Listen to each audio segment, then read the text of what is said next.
Shalom, everyone. Chazak, chazak, v'nit chazek. Be strong, and let us all strengthen each other.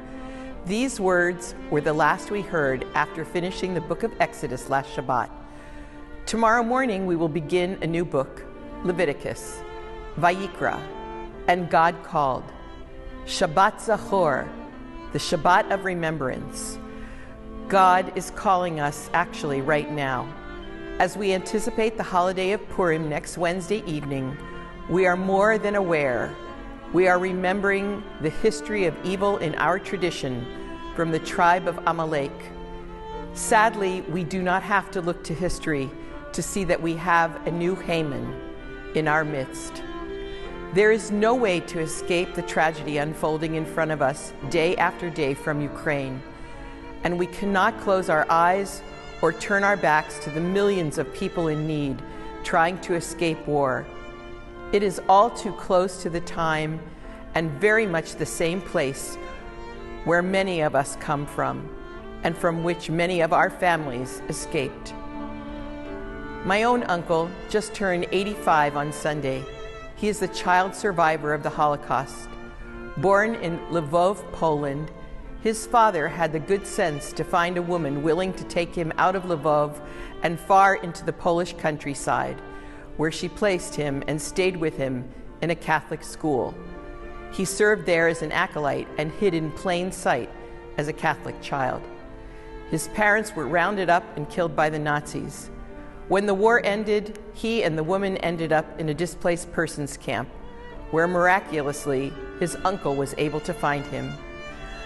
I'm only smiling because once safe in New York, my Uncle Lou was placed in yeshiva. Both he and my aunt are a part of Reform community right now, and he will be celebrating 75 years in America this year. Lvov, Lviv, Poland, Ukraine.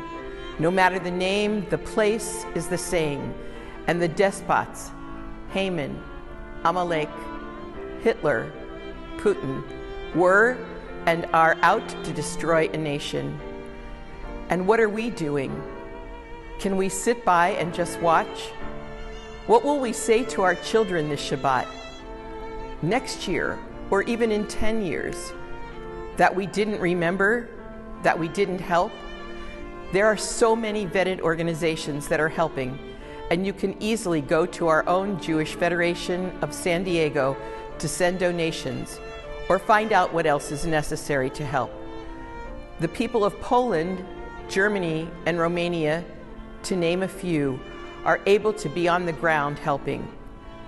We who are far away can make a difference in other ways. Let it not be said that we did not hear God's call or the cries of the Ukrainian people and their children.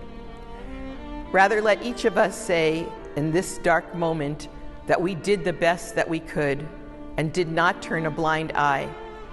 We must do everything we can as individuals, as families, and as a community to act, and to act now, by giving monetary donations, writing to Congress and to Senate members. Let it be known that we will not be silent in the face of evil. In this book of Leviticus, filled with accounts of sacrifices, let us show that our sacrifices can make a difference, and that the name Amalek will be blotted out of our history now. With all of this, I am still wishing you a Shabbat both of remembrance and of hope, and reminding you to come celebrate with us the holiday of Purim with song, Megillah, and a remarkable Konglamenspiel, the likes of which you have never seen nor heard. Shabbat Shalom.